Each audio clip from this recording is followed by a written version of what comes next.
Sex and happiness both enrich our lives, yet it's surprising how few people can honestly say that they enjoy regular and fulfilling sex or describe themselves and their lives as happy.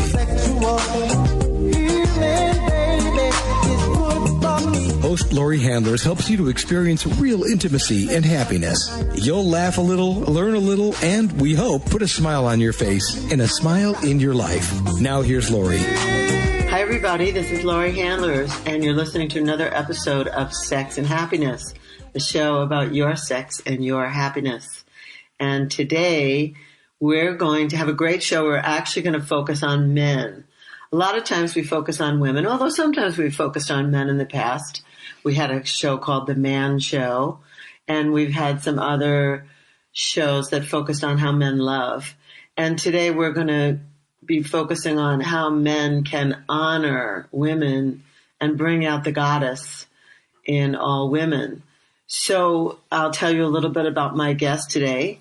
His name is Michael Gibson, and he's been working on creating, studying his course, his field for about 10 years. And how I met him was he said something. He'll say it correctly when I bring him onto the show, but he said something about wanting to meet the goddess in all women. I was at a One Taste event and I thought, I wonder if this person is talking to me. And so I had to explore that because it was really interesting. I've never heard a man say, that when he was on the hot seat, his intention was to find the goddess in every woman. And I thought, wow, this is great. So since that time, I've come to know him very well, and he is set on a course to find the goddess in every woman. And he's actually wanting to teach that to other men now. So without further ado, well, let's just say, by day, he does techie kinds of things. He's a systems engineer person, but that's good because it makes him a geek. And him being a geek means that when it comes to finding the goddess in women and exploring sensuality and sexuality, he's a geek also. And you know what Reed Mihalko calls people like that? Sex geeks. So he's here in the studio with me, and I'm thrilled to introduce to you Michael Gibson. Michael, welcome to the show. Thank you, Laurie, so much. I love the best introduction ever. Yeah. You're the first one to ever call me a sex geek. Really? Yes, you are. Oh, you're totally a sex geek. And I love it because I really do feel like this is probably one of the areas of my life that I truly enjoy being a geek. So thank you. You're welcome. You're very welcome. Well, let's get right into it. So how is it that you came to be this way? Like what in your life, if we rolled it back a little bit, caused you to have such an interest in women, in finding the goddess in women? You couldn't have been born knowing about the goddess, I don't think. No. No. Your parents didn't say, "Oh yeah, there's a goddess." Right. My parents weren't hippies. They didn't run around to all the ashrams and, learn from Osho or anything. No, they weren't even into Tantra. In fact, growing up, I was pretty much a normal kid in Southern California. Where my story begins or the catalyst, if you will, was in 2007 when my wife of 16 years divorced me. And it was during that trauma, if you will, that crisis of life, that I came to the conclusion, okay, I'm not going to be married anymore. I have no access to sex, according to society's rules. So what do I do? Like, how do I figure this out? And as you said, I'm an IT guy. I'm kind of a network guy. And I thought to myself, well, if I had a situation where I needed to learn a skill or something, I would go and research it. So I did what any IT professional would do. I Googled how to date women, how to pick up women. And so that began I would say my journey began there. I began working on my pickup skills, the ability to talk to women, to relate to women, because I figured if I didn't have that down, then there's no way they'd want to climb into bed with a total stranger who they hadn't even talked to, right? That's not possible. Right. And so I got good at that. I started to become very good at attracting women, using some techniques that were taught by people like Mystery or Neil Strauss, Tyler Durden from Real Social Dynamics were some of the guys that taught me pickup. It was during that time that I found myself struggling in the area of sex. So imagine going in and being able to really talk to a woman and turn her on and maybe even invite her home. And there you are at home. Now what? Right? So you didn't even know what to do. Well, I mean, I'd been married for 16 years. I knew what to do, but I wasn't very good at it. I had a single point of data from my ex-wife that was like, yeah, that works. But sometimes it didn't. Got it. So I wasn't good in the bedroom. That's the realization I came to. And may I just interrupt you and say that most men are not good in the bedroom? Most men are not good in the bedroom. For shame. They don't know. Well, I'm just going to, make a point of this. It's not their fault. It's not men's fault that they're not good in the bedroom. They don't have anyone teaching them how to be or what to do. They probably watch porn to try and discover what to do. Yeah. And porn is not it's not an education tool. Porn is simply a quick neurotransmission of endorphins and a quick excitement that leads to another quick excitement, another quick excitement, another quick excitement. And women don't like quick. Women like slow. No, women do not like quick. So porn is not a way to get an education about women. And men, where else do they learn? I used to imagine that, in high school, boys would talk about stuff in the locker room, but they don't. And I used to think that in fraternity houses, on college campuses, young men would talk about their sexual encounters with each other and give each other pointers. And I don't even think they talk. I think men are more close-lipped about sex than women are. They are.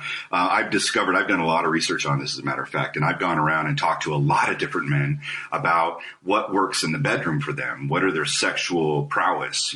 How did you do this? How do you do that? I had a very candid conversation with a friend of mine once, and I asked him, what do you say to her when you're fucking her?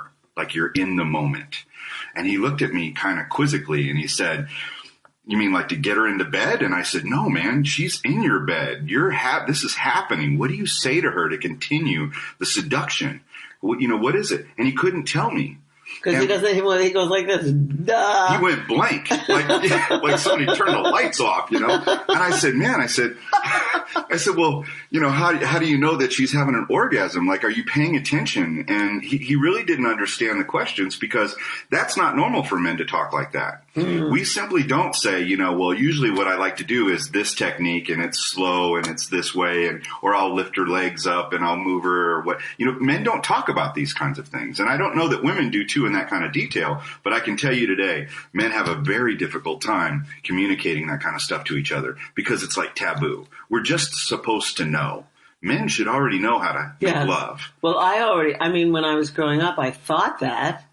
I actually thought that. I thought, well, boys know, girls aren't supposed to want it or like it. Boys must know. And my first sexual experiences were horrific. Yeah. And actually my second and third and fourth and fifth and 10th and 20th. Most of my sexual experiences were horrific. Yeah. And occasionally I stumbled upon somebody who was more sensual and could talk a little bit about it. And clearly, those are the people that I fell in love with. Yes.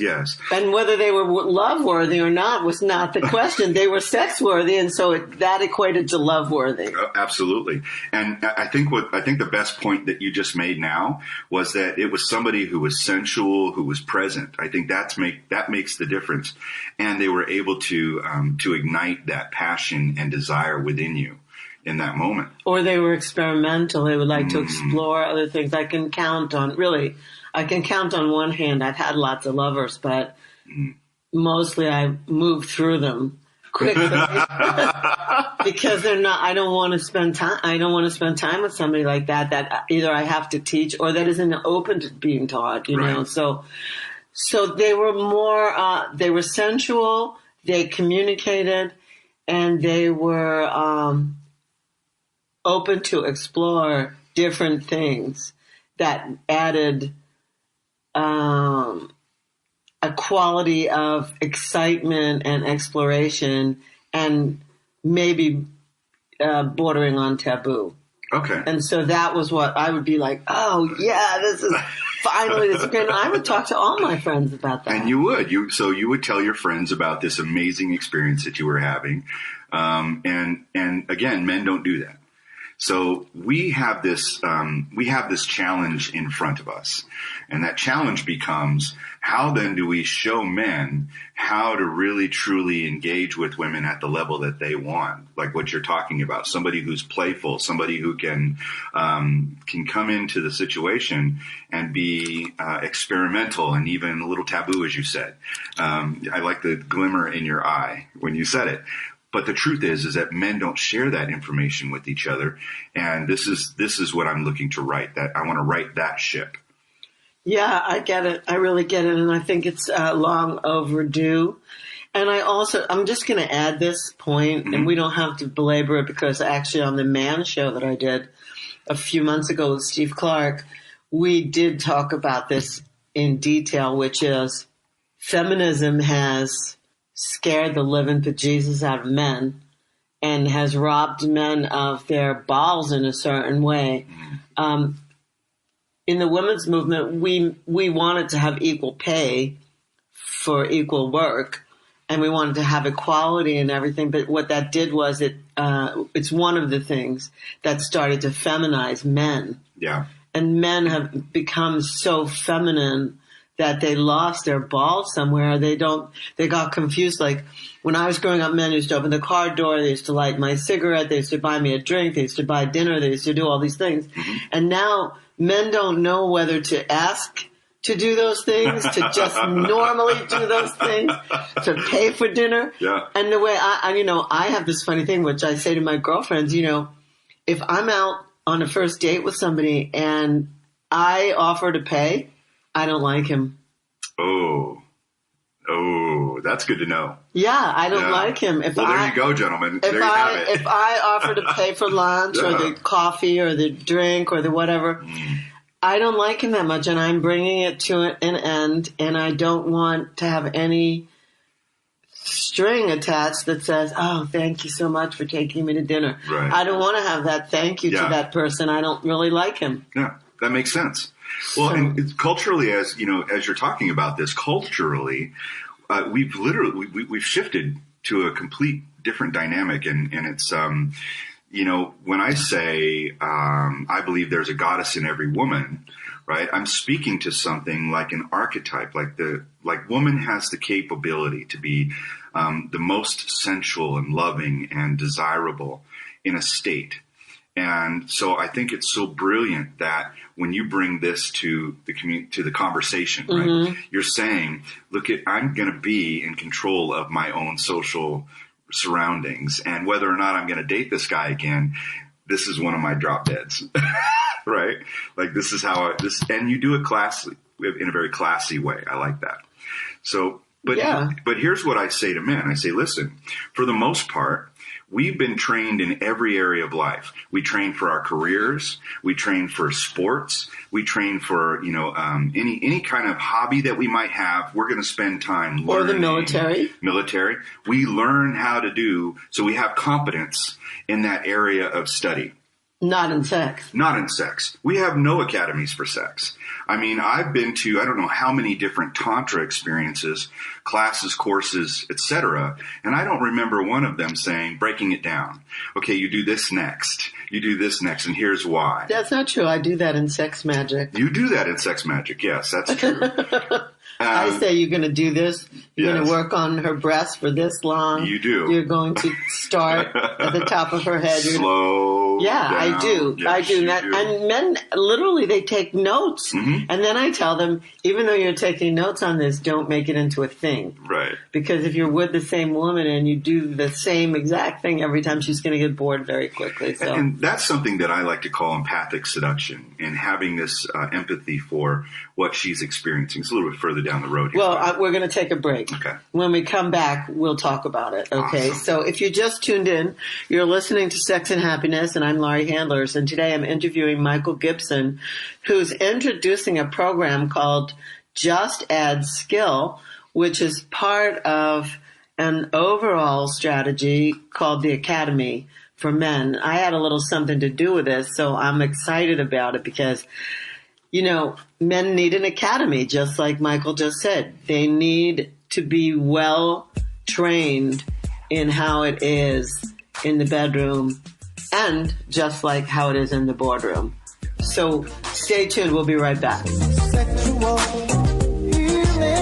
My question for people right now is, if you're a woman who could use a little zest and zing in your arousal response, or maybe you know women or a woman who could use this, because many women say that their feelings of desire, arousal, and sexual satisfaction don't happen as naturally or as often as they'd like.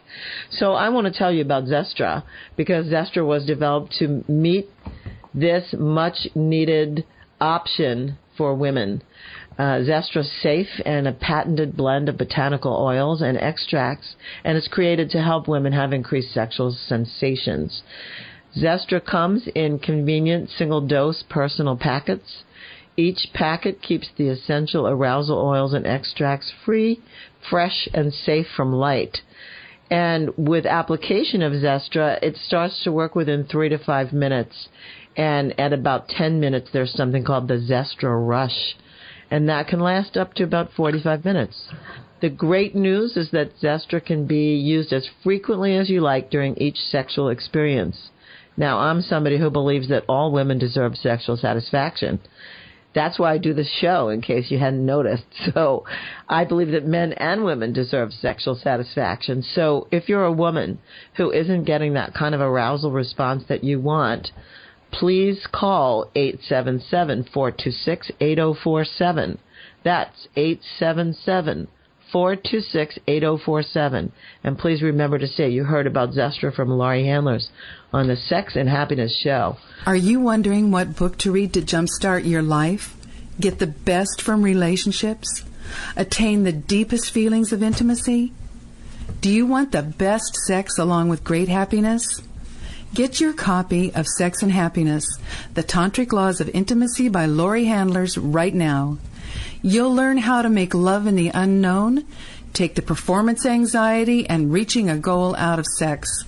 You'll learn subtle ways of communication and really important practices to empower you in dealing with an intimate partner. You'll let go of blame and struggle. Doesn't this sound great? Sex and Happiness puts the innocence back into sex and gives Tantra the respect it deserves. Take charge of your life, physically, emotionally, and spiritually with Sex and Happiness by Laurie Handlers.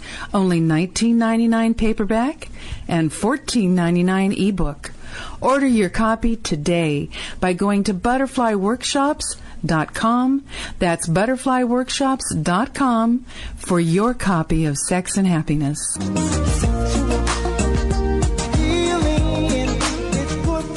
We're back with Sex and Happiness, and I'm Laurie Handlers again, your host. And today I'm speaking with Michael Gibson, and we're talking about what men need to appreciate and find and discover the goddess in all women, and how it is that they can be trained and go about having success when they meet a woman. So you just mentioned empathic seduction. Yes. So what is that?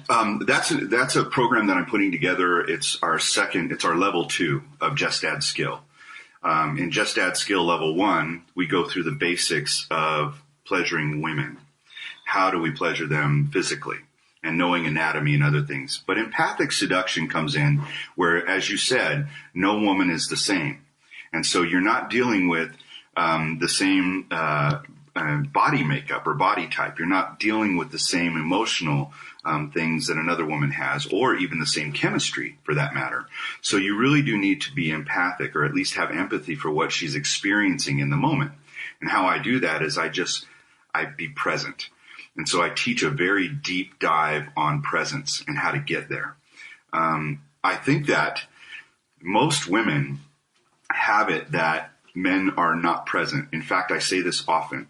Men are very visually excited. We're very visually driven, right? And isn't it strange that so many women feel so unseen? Well, because men see the outside, they see the contours of the figure, they see what she's wearing, they see the sparkle in her eye, or her earrings shaking, and her breast shaking, and her everything shaking when she walks, but they're not present to like all the rest of what's beneath the surface. They're not perceiving her. Right. That's what and I had a good friend say that to me yesterday.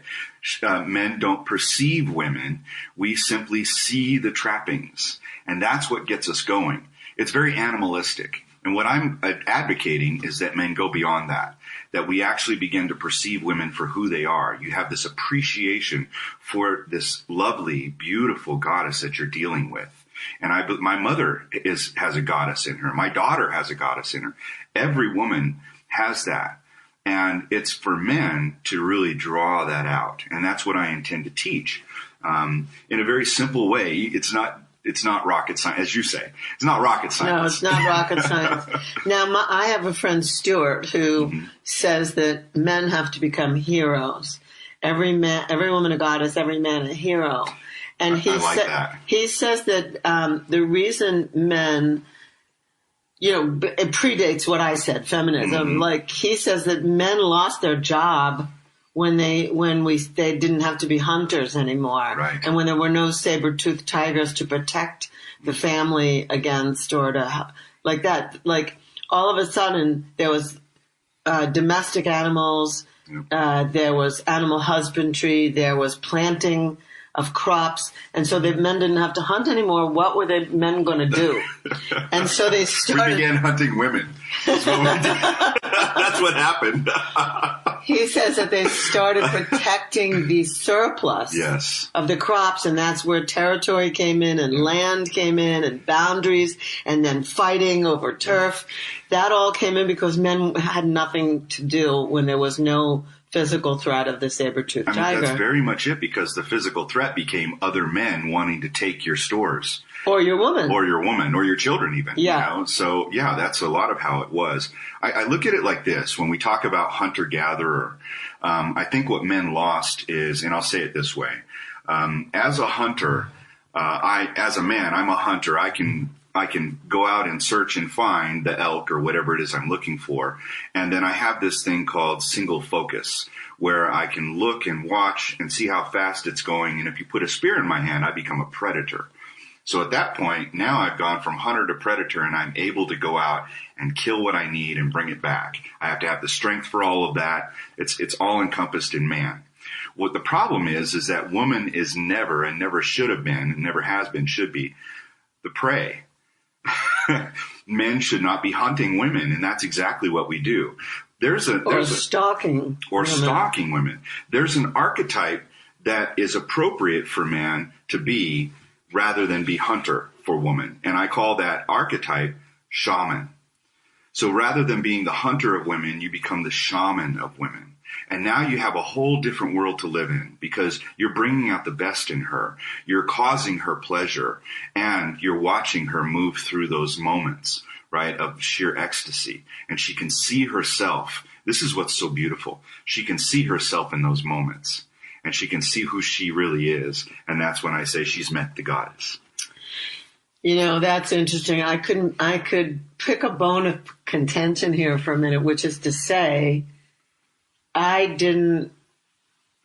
used to try and see myself in the eyes of my partners, in the eyes of my lovers, because I needed that validation. But something shifted for me in Tantra, which was I saw myself in my own eyes and in my own reflection.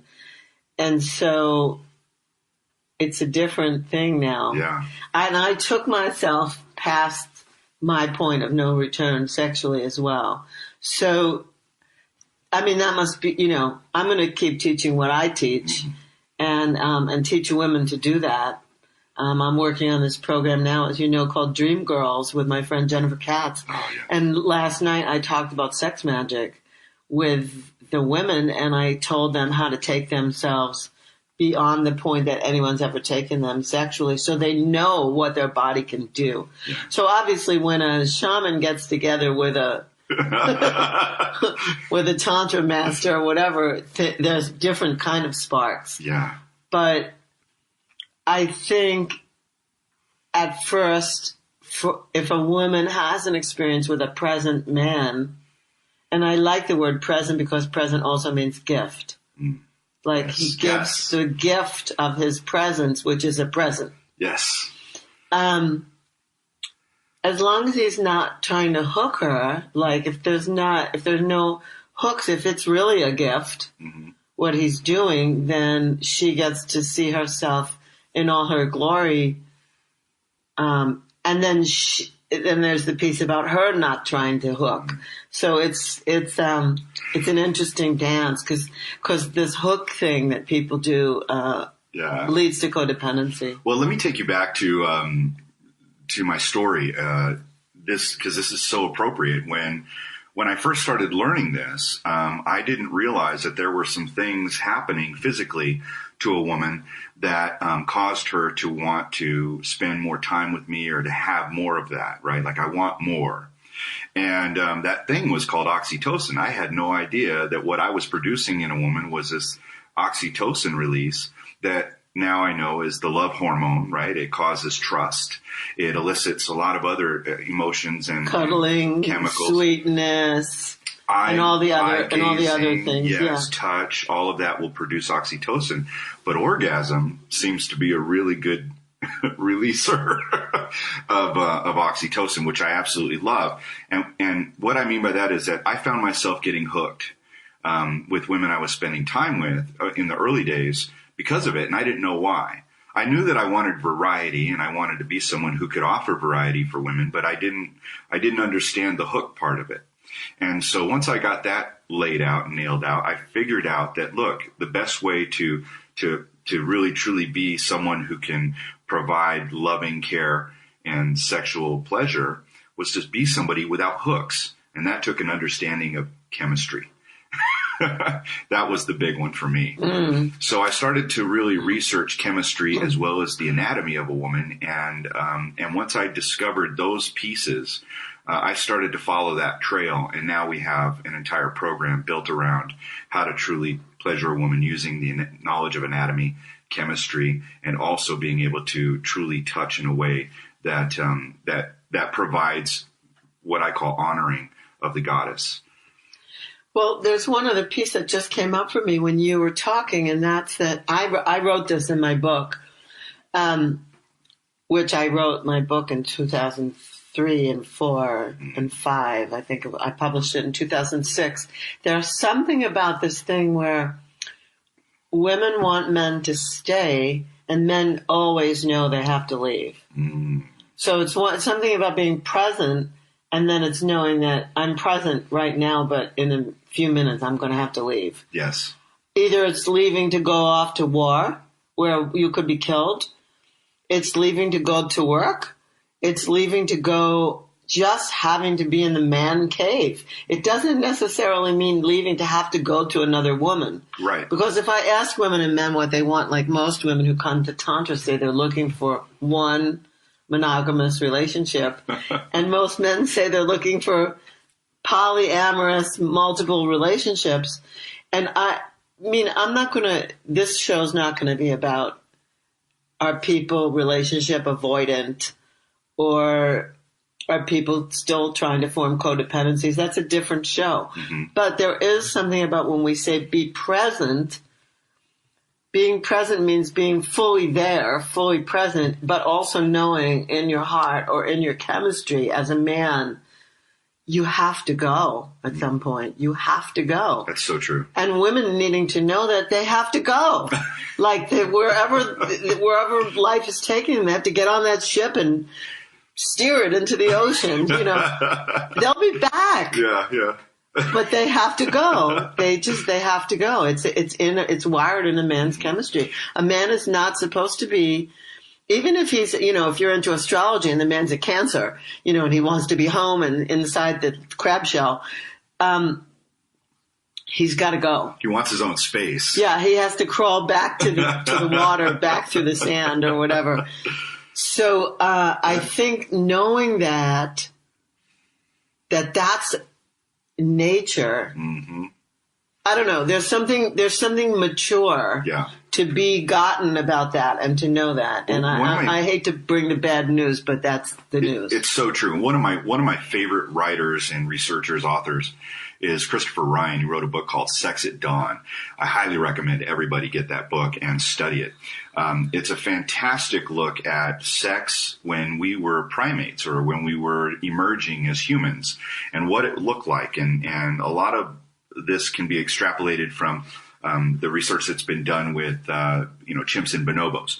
But the beautiful thing about it is that in those societies prior to what you were talking about earlier, when we had this, it was we were emerging as a society and we started storing our grain and everything else. We were, before we were agriculturalists, we were egalitarians and we shared everything. We shared food. We shared each other as lovers.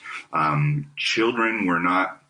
They were not, condemned to one father, one mother. They had an entire village. Right. Condemned. I love that. But the beauty of that is that we were able to then, and we knew back then, that we were able to share our love and our bodies and our experiences with each other freely. Today, that's a completely different ideal. I question love. Seems foreign. I question love is even a concept. I think that's something the church brought in to make new churchgoers. Like if two people love each other and then they have the child and the child then becomes a possession of the church. I think love. I agree. Either Hallmark or the church. It was the church. Made up love. But I highly agree. See, because I think back in the day of the Beltane festivals, I think that it was a women-centric, a female-centric culture. And I think that... The matriarchy. When they had Beltane festivals, I'm sorry to say this because you're a man, but I'm just going to have to say, I think that women, to fertilize the crops and whatever ritual they did during Beltane, I think that they had sex with multiple men in those ceremonies and in those rituals and those festivals. And I think that when they got pregnant, the man didn't even know which child was his. Yeah. Like later on, if the child grew up looking exactly like him, he'd go, duh, that's my child. But they probably had sex with so many people on a particular evening. Oh, yeah. That, and it wasn't about, this is my woman. The women were like, I'm doing this with my body to make our culture, our society work and to fertilize our crops and to honor the moon and whatever. And I think men just didn't even get it that act of whatever they were doing was the thing that made those women pregnant. Yeah. Well, it's interesting. Chris Ryan talks about this a little bit in his book and he says, what would happen is if a woman wanted a child that was smart, was a good hunter, was funny, was, like a chieftain type or a leader, well, she would have sex with the funny guy, the smart guy, the great hunter, right? She would have sex with all of them because they believed that the coalition or the coalescence of the sperm of these men would create the baby. She had to have enough sperm. That's what was believed to actually have a baby. So you have 5 or 6 men or 10 men that she could have sex with. Mix up the juice. Mix up the seed. Yeah. And then she would have all of these great things within her baby. And this was part of the culture. In fact, they treated that child the way that she believed. Oh, he's a smart one. He's a funny one. And that child was brought up to be whatever they believed that the fathers were. And they all participated in fathering that child. Right. All of the men did. They all stepped forward and said, yes, I've had sex with her, and they would take on the acknowledgement that, yes, this is my child. Beautiful way to do things. And again, no hooks. There was always just this ability to just freely give in that environment, in that society. I would say that's a step up. From what we got today. Yeah. All right, well, we're going to take a break here, and when we come back, we'll talk about that a little bit more. I mean, that's yes, and how to recreate that, who knows? So we'll be back. If you just tuned in, again, this is Laurie Handlers. You're listening to Sex and Happiness. I'm here with Michael Gibson. We're having a very lively conversation about how it is to be a man and how it is to be with women. And that's really the bottom line. We got a little carried away there in Beltane festivals and bonobos, but we're coming back and we'll talk more about it. Stay tuned.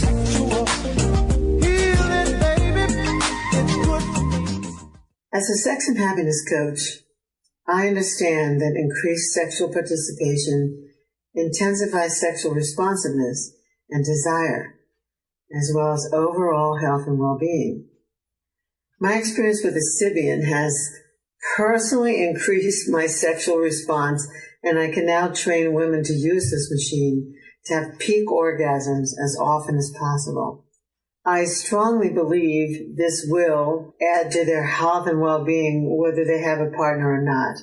The beauty and the miracle of the human body is that it adapts and changes much more rapidly than people change their beliefs or their opinions. The Sybian can make any woman's body more resilient with each peak orgasm.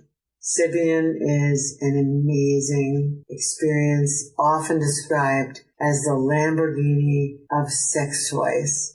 If you're a woman and you can get yourself to look at Sybian, you should do so. It won't take away from your partner. It will only add. Trust me on this. I love my Sybian. Go to Sybian.com. That's SYBIAN.com or call 1-800-253-6135.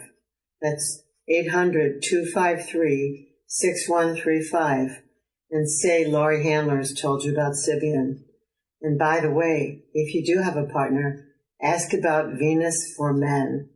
That's Venus, Venus, for men. Many times on Sex and Happiness, you've heard Laurie talk about emotional release and how important it is. Well, now you can do emotional release in the privacy of your own home. In Laurie's CD, Shamanic Release and Lottie Han, she creates a safe and sacred space in which you can do the powerful work Laurie is known for in her sacred sexuality courses. Laurie sets you up with the proper positioning and breathing. Then she guides you through each emotional state to the beat of tribal African rhythms. This CD provides an easy way to do emotional clearing work on a regular basis. Order your copy of Shamanic Release and Lottie Han today and watch your relationships walk free of emotional baggage. To order the Shamanic Release and Lottie Han CD by Laurie Handlers, go to www.butterflyworkshops.com right now.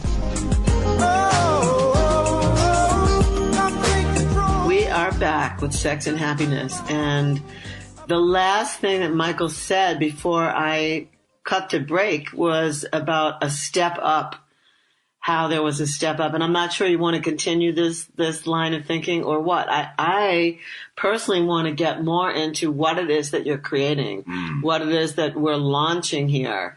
Actually, this show is launching, this is memorializing the ideas of this man and putting them out into our culture. So I'm going to change and say, what is it? What are you bringing? Perfect left turn. Thank you. So what I bring is a new consciousness to how our bodies work, male and female.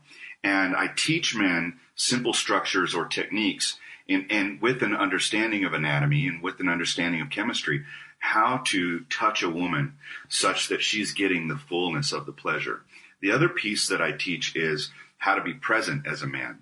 And I mentioned this earlier, right? Men are really good at hunters, and we're single focused. If we need to get something done, we can do that. Women are very different. They have a very they can see all things at once. It's called diffuse awareness.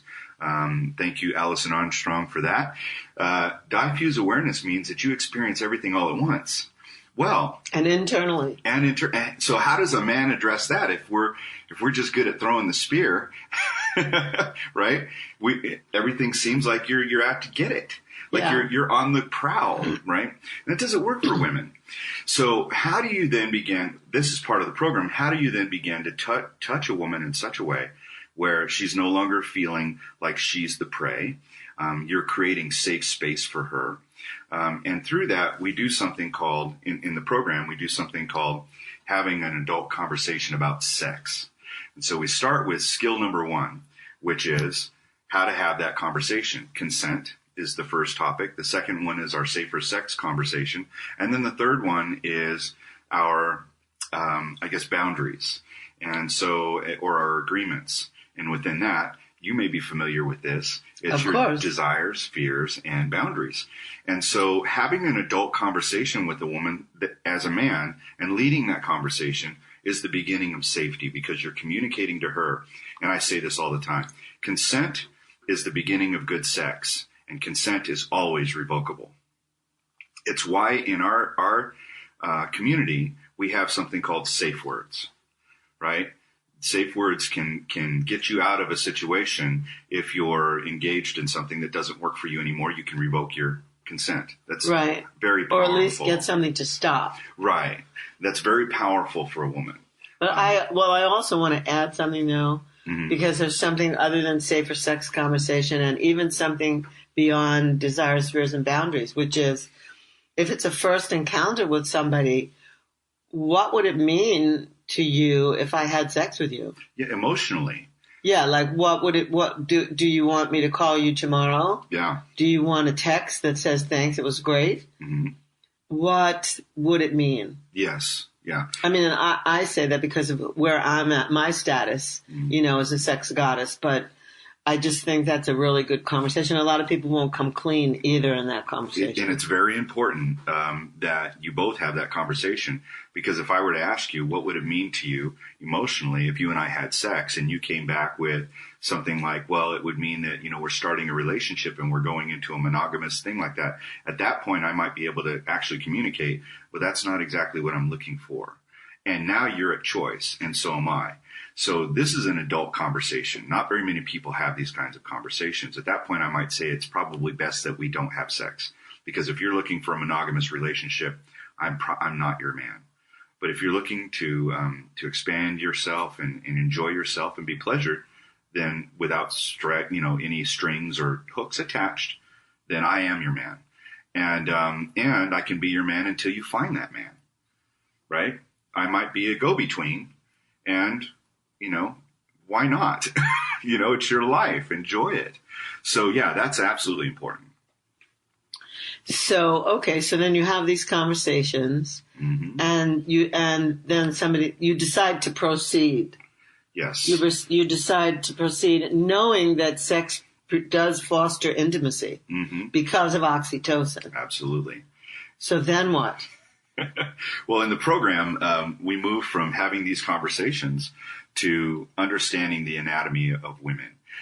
There are pleasure points on a woman. They find themselves in erogenous zones, and I've made some definitions here.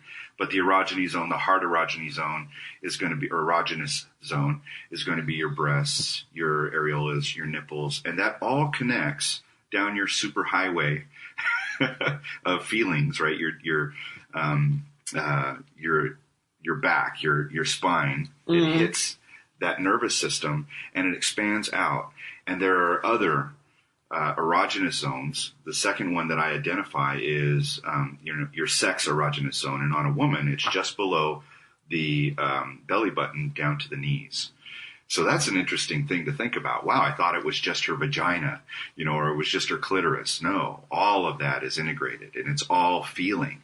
And so I teach men where to touch and how through technique.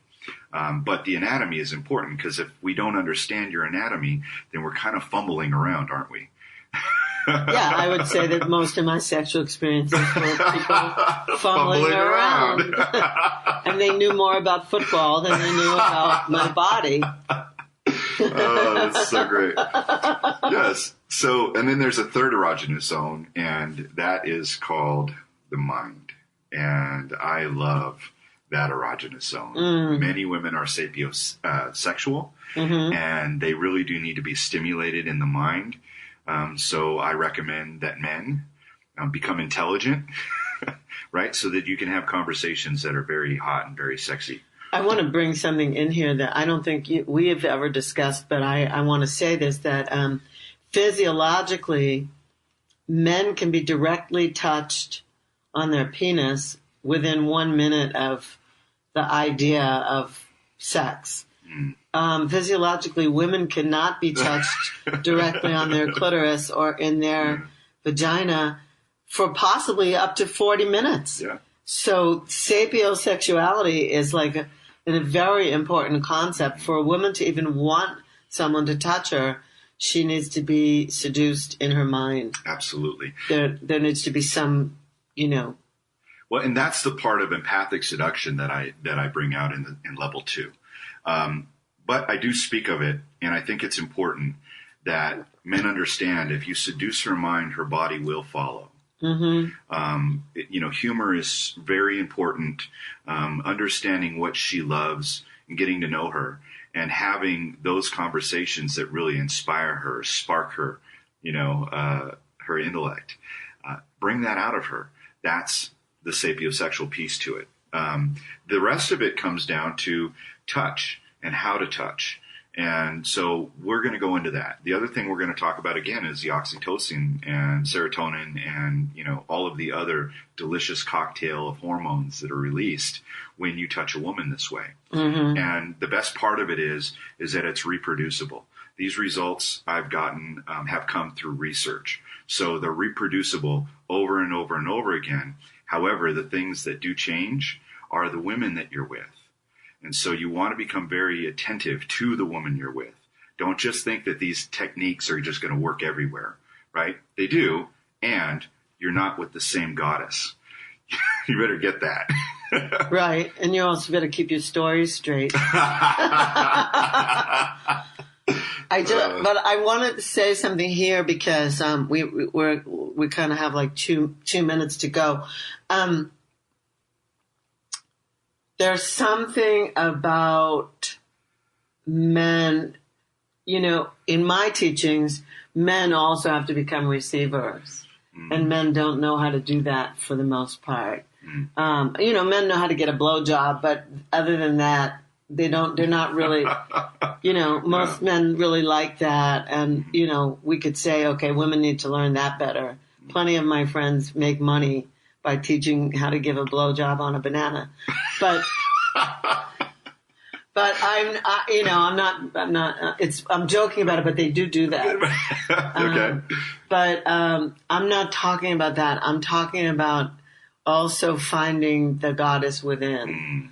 Men, because we're all masculine and feminine, all of us. Yes.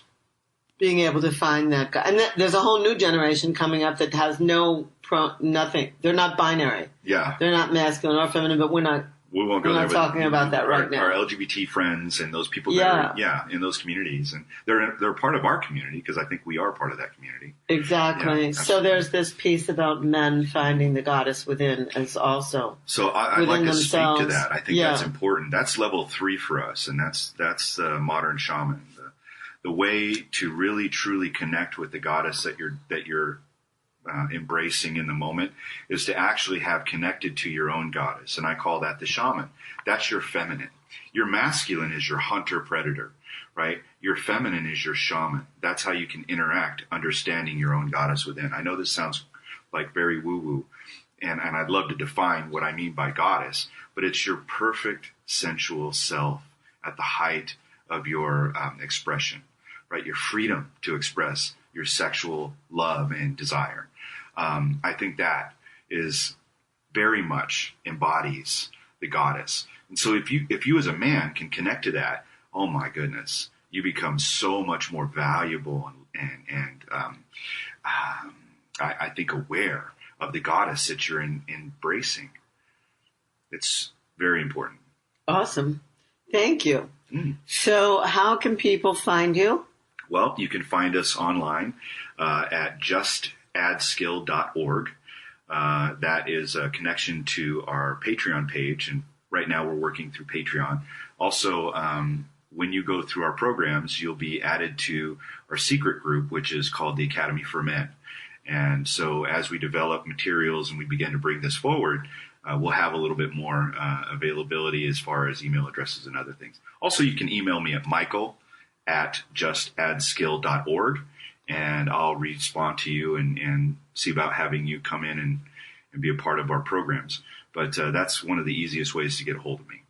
Beautiful. Thank you so much. Thank you for being my guest today. It was a pleasure. Yeah, it was a pleasure. It was wonderful talking about it all. And I think it's bringing a freshness and taking the fear away. I mean, men, you can learn. And women, you can send men to learn. So, I mean, there's more options in terms of skill and learning, and ultimately this increases sex and happiness. It does. And it increases intimacy and what it is that you want. And something I learned from you recently is that it also can extend your life.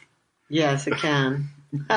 Sex can extend your life. I love Sex it. and longevity. Yes. So with that, I'm going to say thank you to you, and I'm going to let people know that next time, tune in when I'm going to be speaking to two people about somatic experience and sex, which is a whole different thing. It has to do, what my understanding of somatic experiencing is releasing trauma and then